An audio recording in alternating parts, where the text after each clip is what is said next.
I stood in the doorway of the church where my family was taking me on my last journey. My son Mark was giving the eulogy and Kristen was wiping away fake tears. They were celebrating that I was gone, sharing the legacy I had earned with sweat and blood. But I was alive. I walked into the church and said, "You are celebrating early." Their faces turned white, as if they had seen a ghost. And that was just the beginning. Before we continue, please subscribe to the channel and let us know where you are listening in the comments. The first thing I felt was pain, a dull ache radiating from my chest, as if someone had parked a truck on my ribs. My eyelids fluttered, heavy as lead, and the world swam into focus, blurred, sterile, wrong. A steady beat pierced the fog in my head, matched by the rhythmic hum of machines. I was in a hospital bed, tangled in tubes and wires, the cold plastic of an 4-line biting into my arm. The air smelled of disinfectant, sharp and chemical, stinging my nostrils. I tried to move my fingers, but they twitched weakly, like a fish flopping on a dock. Where was I? What happened? I blinked, squinting against the fluorescent light overhead. A crack snaked across the ceiling, jagged like a lightning bolt frozen in plaster. My throat was dry, my tongue a useless lump. I wanted to call out, but all I managed was a raspy croak. Footsteps approached, quick and soft, and a woman's face appeared above me, brown eyes, graying hair tucked into a bun, a nurse's badge clipped to her scrubs. "Janet," it read. "Mr. Turner, oh my goodness, you're awake." Her voice was bright, almost giddy, like she'd won a prize. "It's a miracle, truly. Let me get the doctor." She bustled away before I could respond, her sneakers squeaking on the linoleum. A miracle? I didn't feel miraculous. I felt like I'd been chewed up and spit out. Fragments of memory flickered, screeching tires, the crunch of metal, a blinding flash of headlights. An accident. I'd been driving home from the office, hadn't I? The details slipped away, like water through my fingers. I shifted, wincing as pain shot through my ribs. My gaze drifted to the door of the room, heavy and beige, firmly shut. It felt like a wall between me and the world. Janet returned with a man in a white coat, his glasses perched on a thin nose. "Dr. Clark," he introduced himself, his voice clipped but kind. He checked the monitors, scribbled on a chart, and asked me questions I could barely answer. Name? Ronald Turner. Age? 62. Did I know what year it was? I guessed 2025, and he nodded, satisfied. My head throbbed, but I forced myself to focus. How long? I croaked, my voice barely audible. How long was I out? Dr. Clark hesitated, glancing at Janet. She stepped closer, her smile softening. 2 months, Mr. Turner. You were in a coma after the accident. We weren't sure you'd pull through. 2 months. The words hit like a punch. 2 months of my life, gone. I swallowed, my throat tight. My family, did they? I couldn't finish. I didn't need to. Janet's smile faltered, and she looked away, fussing with the 4-line. They've been informed, she said carefully, her tone too gentle, like she was handling glass. I'm sure they'll be here soon, now that you're awake. Informed. Not visiting. Not waiting by my bedside. My chest tightened, and it wasn't just the pain in my ribs. Mark, my son, my only child. I'd given him everything, his first car, his college tuition, a job at my company when he flunked out of his big plans. And Kristen, his wife, always smiling that sharp, calculated smile. Where were they? I gripped the bedsheet, my knuckles whitening. The door loomed in my peripheral vision, silent and unmoving. No one was coming through it. I closed my eyes, trying to piece together the accident. I remembered the rain-slicked road, the glow of Hartford streetlights, the sudden jolt of impact. A truck, maybe. The smell of gasoline, the sound of sirens. My truck, my old Ford, the one Mark always mocked for being ancient. Had he even checked on it?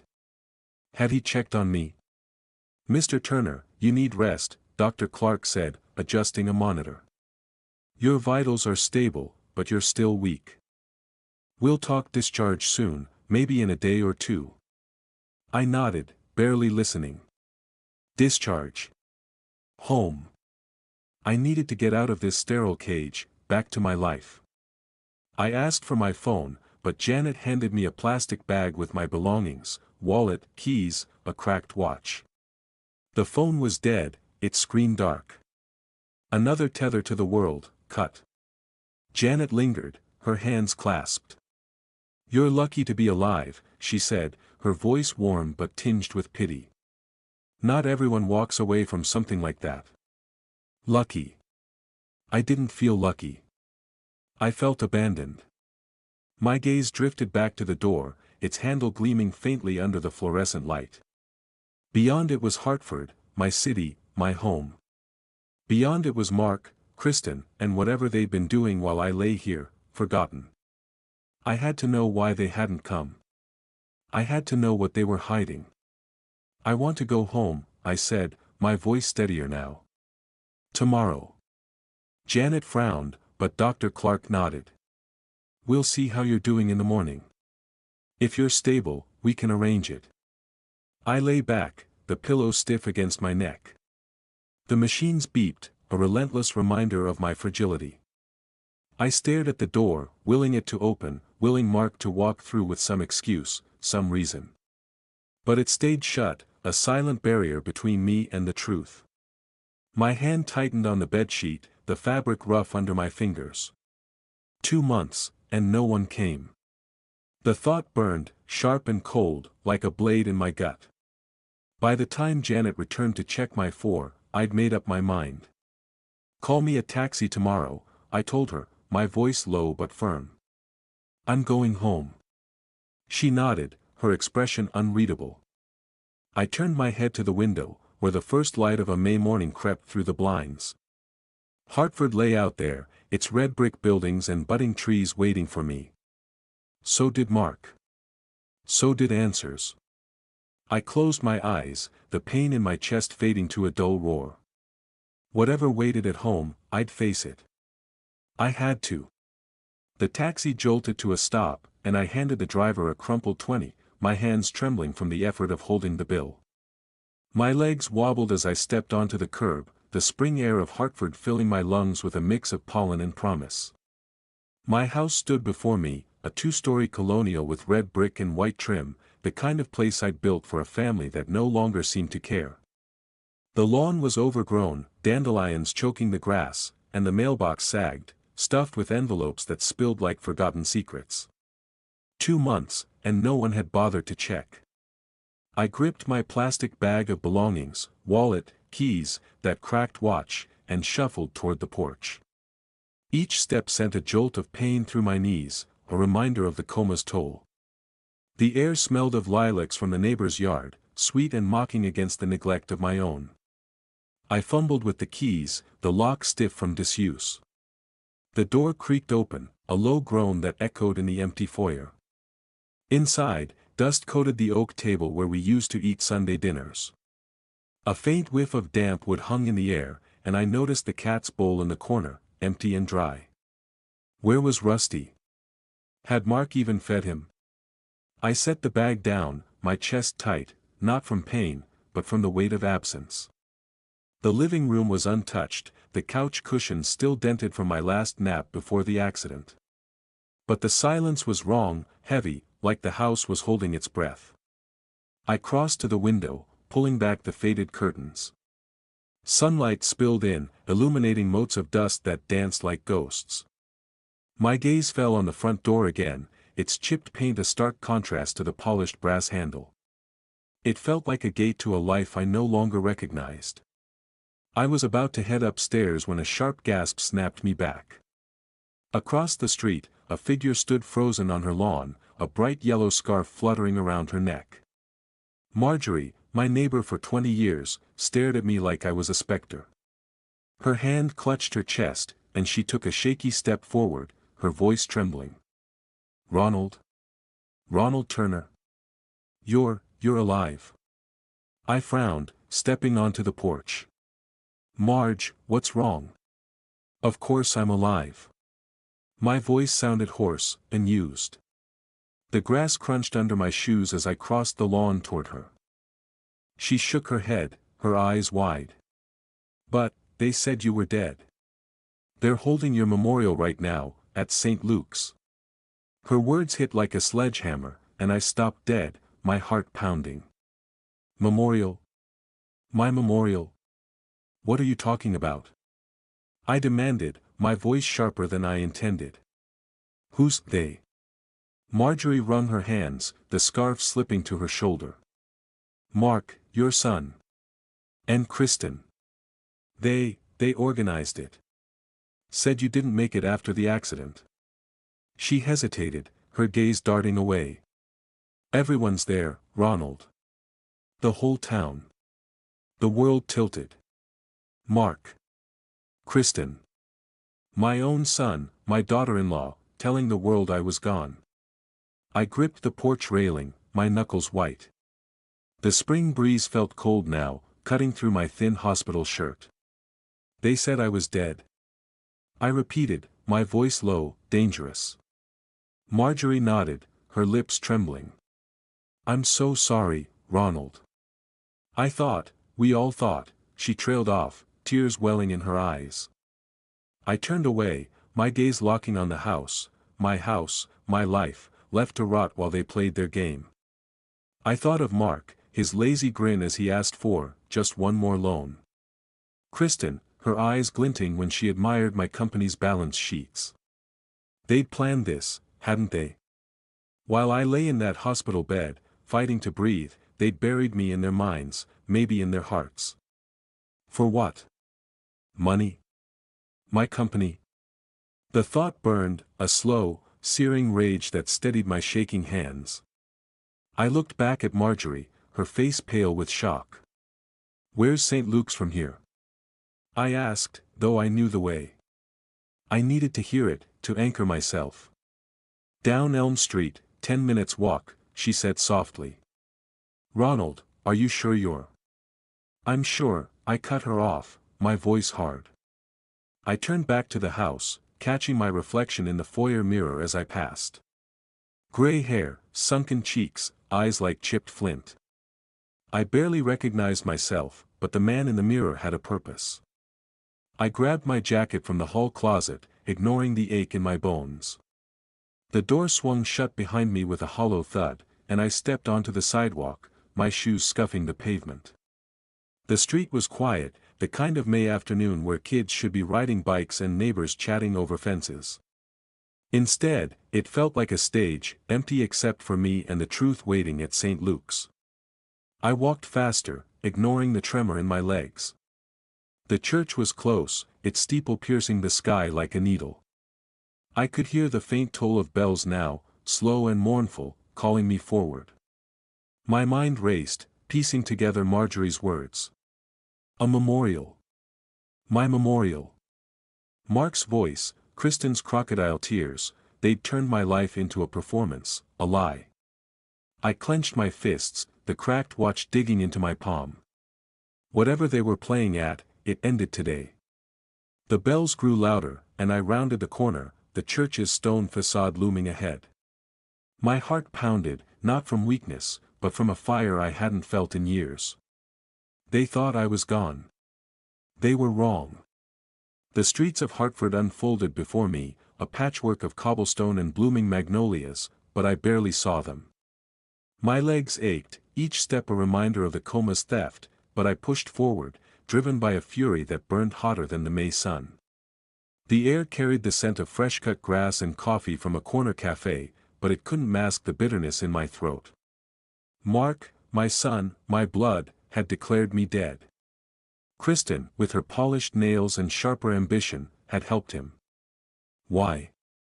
The question gnawed at me, a splinter in my mind, as I walked toward St. Luke's. Elm Street was quiet, the kind of quiet that amplifies every sound, the rustle of leaves, the distant hum of a car, the toll of church bells calling me closer. I passed the cafe where I used to buy Mark his Sunday lattes, back when he still bothered to show up for family time. The memory stung, him at 16, all elbows and dreams, promising to make me proud. I'd bought him his first car, a beat-up Chevy, and watched him grin as he peeled out of the driveway. I'd paid for his college, his business ventures, his failures. And now? A memorial. My fingers curled into fists, the cracked watch on my wrist ticking like a countdown. A man in a tweed cap shuffled past, his eyes widening as he caught my face. "Ronald Turner," he muttered, half to himself, then hurried away, his cane tapping the sidewalk. I froze, my pulse spiking. Did the whole town think I was a ghost? The thought fueled my steps, the church's steeple now visible above the trees. Its doors, tall and arched, loomed in my mind, a threshold to the truth. I crossed a small park, the same one where I'd pushed Mark on swings when he was small. Another memory surfaced, unbidden. Mark at 25, slouched in my office, asking for a loan. "Just seed money, Dad," he'd said, his eyes avoiding mine. "I've got a plan." I'd written the check, ignoring the warning in my gut. Months later, I found out he'd blown it on a sports car and a Vegas trip with Kristen. I'd forgiven him, like always. But this? Declaring me dead? This was no mistake. This was betrayal, carved deep. The bells tolled again, louder now, vibrating in my chest. I rounded a corner, and St. Luke's came into view, its stone walls glowing in the afternoon light. Potted flowers lined the steps, their petals scattered on the cobblestone like confetti from a cruel joke. My breath hitched, not from exhaustion, but from the weight of what lay ahead. I thought of Kristen, her voice dripping honey as she admired my house, my company, my life. "You've built something special, Ronald," she'd said once, her eyes calculating. I'd brushed it off then. Now, I saw it for what it was, greed, dressed up in charm. A woman with a stroller passed me, her glance lingering too long. I kept moving, my shoes scuffing the pavement. The church was close, its doors just across the street. I could hear faint voices now, a murmur of hymns seeping through the stone. My hand brushed the cracked watch, its face frozen at 7:42, the time of the accident, maybe, or the moment my life fractured. I didn't know. What I did know was that Mark and Kristen had crossed a line, and I was done forgiving. I stopped at the edge of the sidewalk, the church's shadow falling over me. The doors were heavy oak, carved with crosses, their handles worn from years of hands seeking solace. To me, they were a gate to answers, to justice. My chest tightened, not with pain, but with purpose. I thought of Mark's lazy grin, Kristen's practiced tears. They'd played their parts, convinced the world I was gone. But I wasn't. I was here, and they were about to learn what that meant. My hand reached for the door, the metal cool under my fingers. The hymns grew clearer, a soft chorus of mourning for a man who wasn't dead. My heart pounded, a drumbeat of rage and resolve. Whatever waited inside, lies, excuses, or something worse, I was ready. I had to be. The bells tolled once more, and I tightened my grip, the door creaking as I began to pull. The heavy oak doors of St. Luke's groaned as I shoved them open, the sound cutting through the soft hymn like a blade. The air inside was thick with the scent of incense and wax, and the flickering glow of candles cast shadows on the Gothic stained glass windows. Rows of pews stretched before me, filled with faces I'd known for years, neighbors, colleagues, old friends, all frozen mid-note, their eyes wide as I stepped into the light. My silhouette loomed against the spring sunlight streaming through the open doors, and I let the moment hang, my heart pounding with a cold, steady fire. "You're celebrating a bit early, aren't you?" My voice rang out, sharp and deliberate, slicing through the silence. Gasps rippled through the crowd. A woman in a black hat clutched her chest, whispering "ghost" to her husband. An elderly couple near the back stumbled toward the aisle, their footsteps echoing on the hardwood floor. I stood firm, my gaze locked on the front pew where Mark and Kristen sat, their heads snapping toward me like puppets on strings. Mark's face drained of color, his mouth half open as if words had abandoned him. Kristen's hand tightened on her purse, her knuckles white, her perfect makeup doing little to hide the panic in her eyes. The hymnals trembled in people's hands, and the candles along the altar flickered as a draft swept through the open doors behind me, a fitting symbol of the lie I'd just shattered. I took a step forward, my shoes scuffing the polished floor. The pain in my chest was gone, replaced by a clarity I hadn't felt in months. "Thought I was dead, did you?" I said, my voice low but carrying to every corner. "Funny how quick you moved on." The crowd shifted, whispers buzzing like flies. Mark lurched to his feet, his tie askew, and hurried down the aisle toward me. "Dad, what are you doing here?" he hissed, his voice a mix of fear and fury. He grabbed my arm, his fingers digging in, but I shook him off, my eyes never leaving his. Up close, I saw the sweat beading on his forehead, the way his jaw twitched. Guilty. The word burned in my mind. "Dad?" I repeated, loud enough for the front rows to hear. "You don't get to call me that. Not after this." I gestured to the church, the flowers, the framed photo of me on the altar, smiling, oblivious, taken from last Christmas. "You buried me, Mark. You and her." I nodded toward Kristen, who hadn't moved, her gaze darting like a trapped animal's. Mark's voice dropped, pleading now. "You don't understand. It was a mistake, okay? We thought." "A mistake?" I cut him off, my voice rising. 2 months in a coma, and you didn't even visit. But you found time to plan this?" I swept my arm toward the pews, the mourners, the lie. "What was it, Mark? The company? The house? My money?" The whispers grew louder, a tide of shock and judgment. Kristen stood, smoothing her dress with shaky hands, and started toward us, her heels clicking. "Ronald, please," she said, her voice syrupy but strained. "This isn't the place. Let's talk outside." I laughed, a harsh sound that echoed off the stone walls. "Oh, we'll talk, Kristen. But not on your terms." I turned back to Mark, my voice steady as steel. "I gave you everything. Your car, your education, your second chances. And this is how you repay me." Mark's eyes flicked to the crowd, then back to me.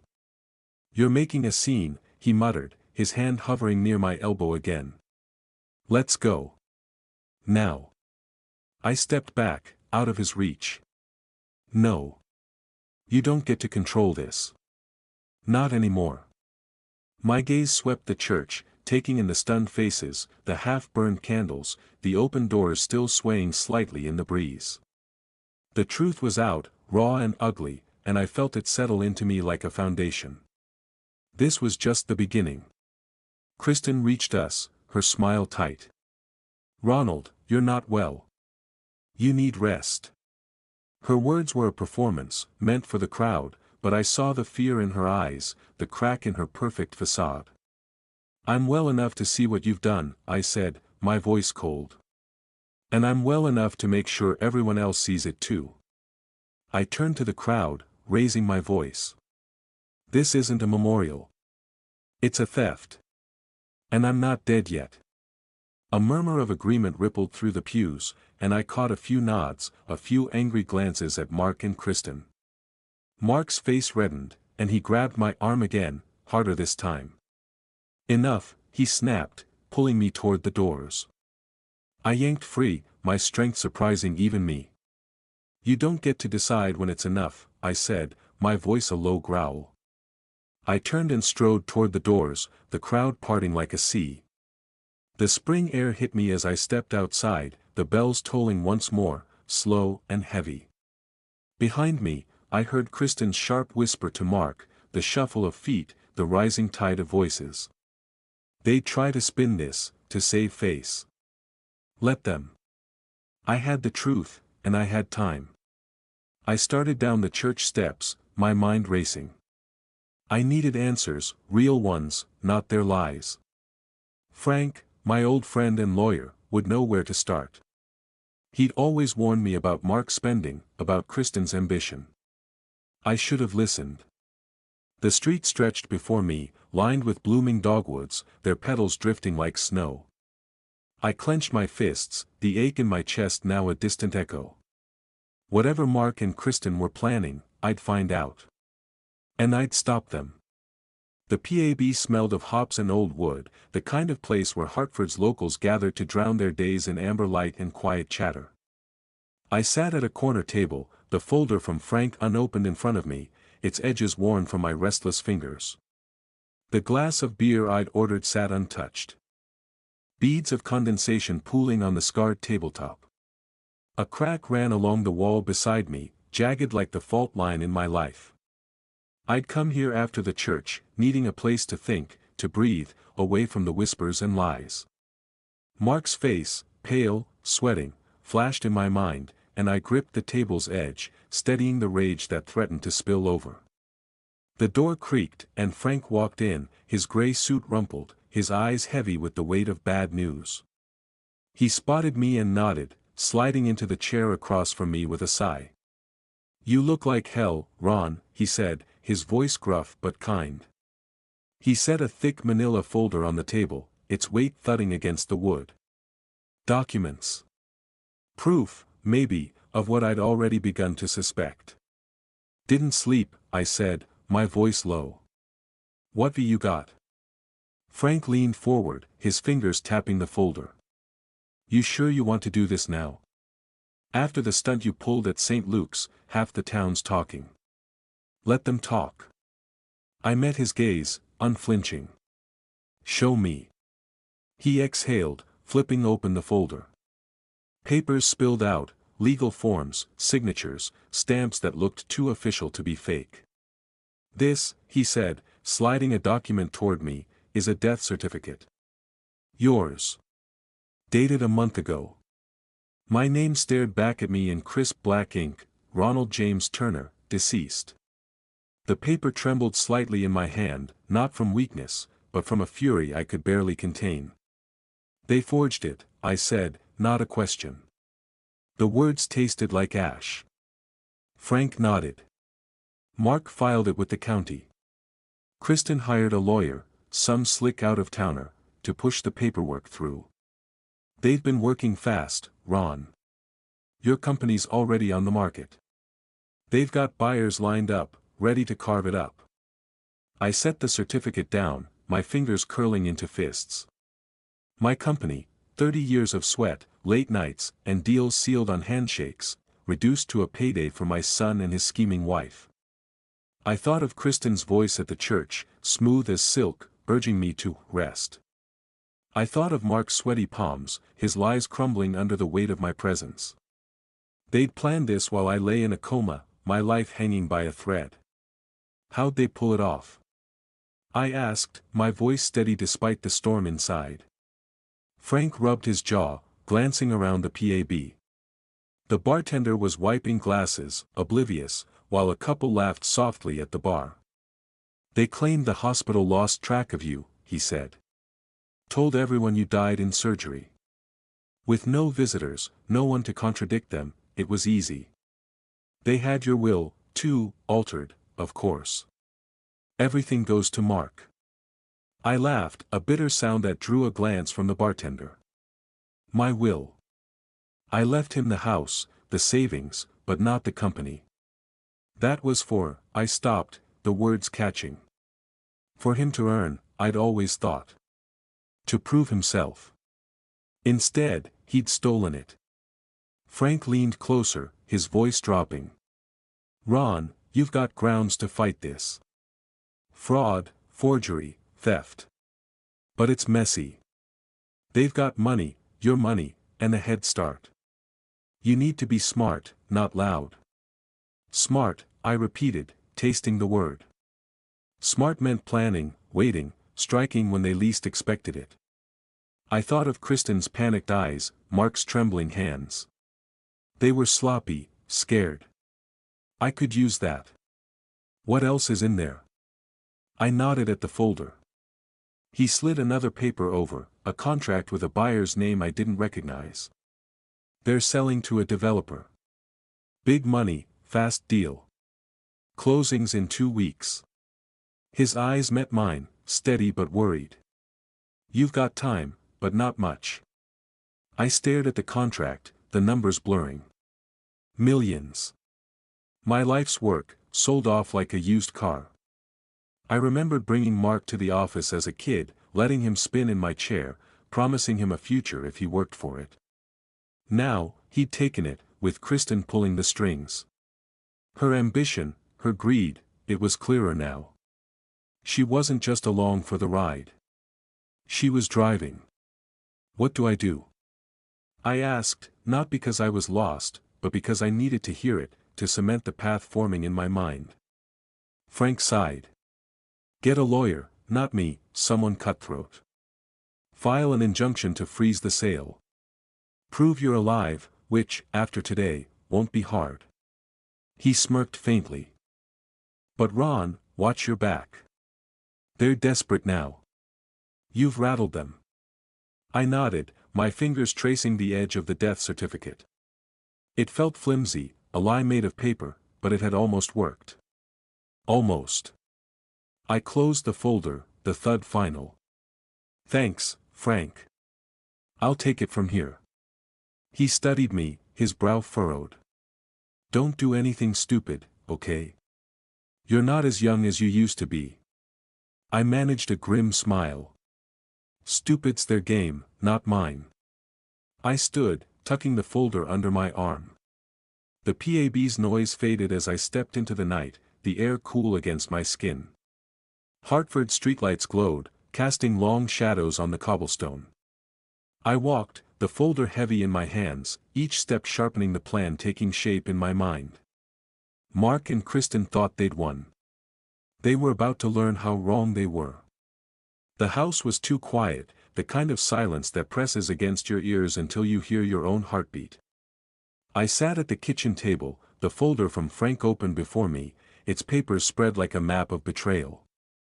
The death certificate, the contract, the forged will, they stared up at me, each one a cut deeper than the last. The old clock on the wall ticked, its rhythm steady but mocking, counting seconds I'd almost lost forever. The air smelled of dust and neglect, the curtains heavy with shadows. I ran a finger over the certificate, my name inked like a gravestone. Mark and Kristen had buried me on paper, and I felt the weight of that lie in my bones. I leaned back, my chair creaking. The house felt like a stranger's now, its corners hiding memories I wasn't ready to face. Mark's laughter as a boy, Kristen's polite smiles at family dinners, had it all been a performance? I thought of her, always watching, always calculating, her eyes lingering on the company's ledgers, the house's deed. She'd wanted this life, not me, not Mark. And Mark, too weak to say no, had followed her lead. The thought tightened my chest, but I pushed it down. No time for pity. Not now. The silence was suffocating, driving me out. I grabbed the folder and my jacket, stepping into the spring night. Hartford streets were alive with the hum of evening, crickets, distant car horns, the rustle of blooming trees. The PAB wasn't far, the same one I'd met Frank in, its neon sign buzzing like a beacon. I needed noise, people, a place to think without the ghosts of my past whispering in my ear. I pushed through the door, the scent of beer and fried food hitting me like a wave. The bar was half full, locals hunched over drinks, their voices a low murmur. I settled at a table near the back, the folder tucked beside me. A waitress dropped off a coffee, black and steaming, and I cupped it, letting the warmth ground me. My eyes scanned the room, landing on a woman at the bar. 50-ish, sharp eyes behind glasses, her fingers flying over a laptop. She glanced up, caught my gaze, and offered a small nod, like she knew me. I didn't recognize her, but something about her, maybe the way she carried herself, confident but not flashy, made me pause. She closed her laptop and walked over, her boots soft on the wooden floor. Ronald Turner, right? Her voice was warm, with a hint of curiosity. "I'm Elaine Harper, with the Hartford Chronicle."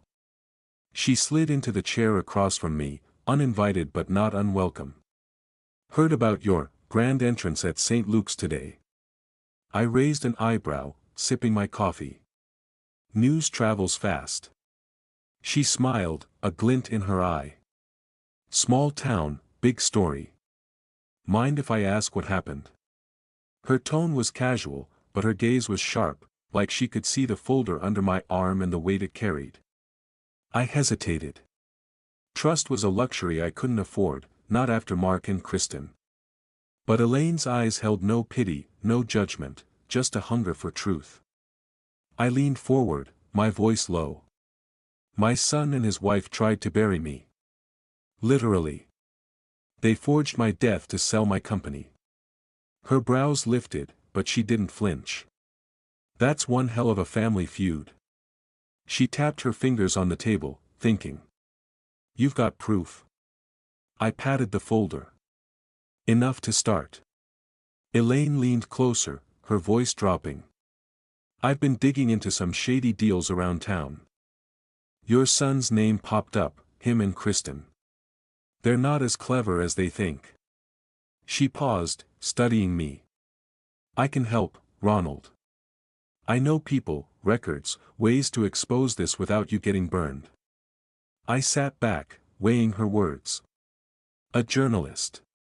Risky, but maybe exactly what I needed. Someone to shine a light on Mark and Kristen's lies, to make them squirm. "Why help me?" I asked, my tone blunt. "What's in it for you?" She shrugged, a wry smile tugging her lips. "A story. Justice. Pick one." She reached into her bag, pulling out a business card and sliding it across the table. "Think it over. But don't wait too long. People like them don't stop." I took the card, her name printed in crisp black letters. Elaine Harper, senior reporter. I thought of Frank's warning, "Be smart, not loud." Elaine could be the smart move, the ally I hadn't expected. Her hand brushed the folder as she stood, a small gesture but heavy with promise.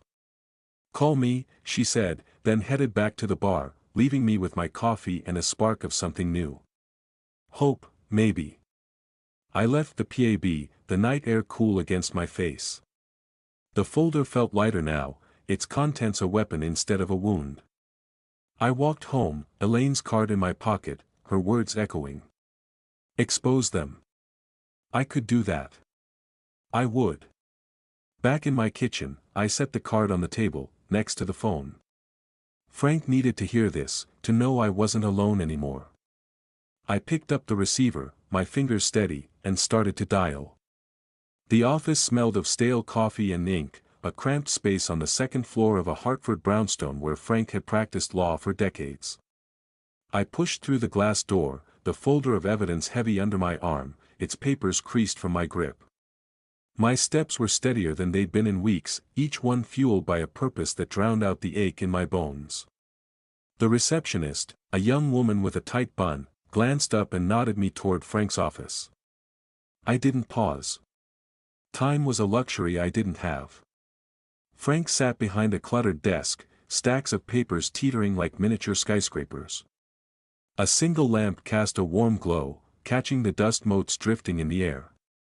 He looked up, his glasses slipping down his nose, and gestured to a chair. "You're early, Ron. That's a first." His tone was light, but his eyes were serious, scanning the folder as I set it down with a thud. "No point waiting," I said, easing into the chair. The leather creaked under me, worn but solid, like the man across the desk. They've had enough of a head start. Frank opened the folder, his fingers flipping through the forged death certificate, the sale contract, the altered will. He let out a low whistle. "This is a mess, but it's our mess now. We can file an injunction to freeze the company sale. Prove you're alive, and you've already made a scene about that, and their whole house of cards collapses." He pulled out a legal form, the paper crisp and official. "Sign this, and I'll get it to the courthouse by noon.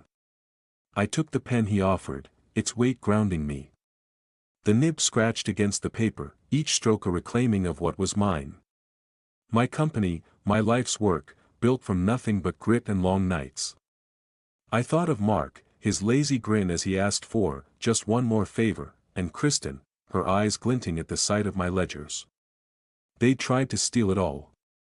My hand steadied, the signature bold and final. Ronald J. Turner. Not dead. Not defeated. Frank gathered the papers, tucking them into a briefcase. This'll hit them hard, Ron. But they won't go quietly. Mark's got your money to burn, and Kristen's got ambition to spare. Expect a fight. Let them fight, I said, my voice low, cold. They started this. I'm finishing it.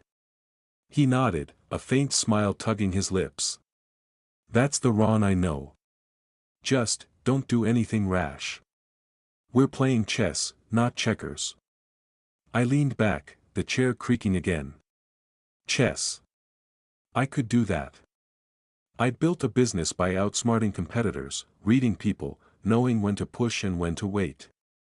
Mark was sloppy, Kristen paranoid. I'd use that, turn their weaknesses into my moves. The folder sat between us, its contents a weapon now, not a wound. Documents, Frank had called them. To me, they were justice, inked and binding. My phone buzzed, the screen lighting up with Mark's name. I stared at it, my pulse quickening. Frank raised an eyebrow. You gonna answer that? Might as well. I hit accept, holding the phone to my ear. What do you want, Mark? His voice came through, sharp and unsteady. What the hell are you doing, Dad? Freezing the sale. You're ruining everything. The panic was raw, unfiltered, and it sent a grim satisfaction through me. Ruining everything? I echoed, my tone calm, cutting. You buried me, Mark. Forged my death, tried to sell my company. You don't get to talk about ruin. He sputtered, words tripping over each other. It wasn't like that. We thought you were gone, we were just. Save it, I snapped, my voice like a whip. You made your choice. Now live with it. I hung up before he could reply, the silence that followed heavy but sweet. His fear was proof I'd struck first, and struck well. Frank watched me, his expression unreadable. Feel better? Not yet, I said, standing. But I will. I tucked the folder under my arm, its weight a reminder of the fight ahead. Let me know when the injunction's filed. He nodded, already reaching for his phone. You'll hear from me by tonight. I left the office, the spring air hitting me as I stepped onto the street. Hartford buzzed around me, cars honking, trees budding, life moving on. My phone buzzed again, a text this time. Kristen. I didn't read it, not yet. Whatever she had to say could wait. I had a plan, allies, a path. The PAB wasn't far, and Elaine would be there, ready to dig deeper. I started walking, the folder secure, my steps firm despite the tremor in my legs. Mark and Kristen thought they'd outsmarted me. They were about to learn how wrong they were. The PAB was alive with the clink of glasses and the low hum of conversation, the air thick with the scent of fried potatoes and spilled beer.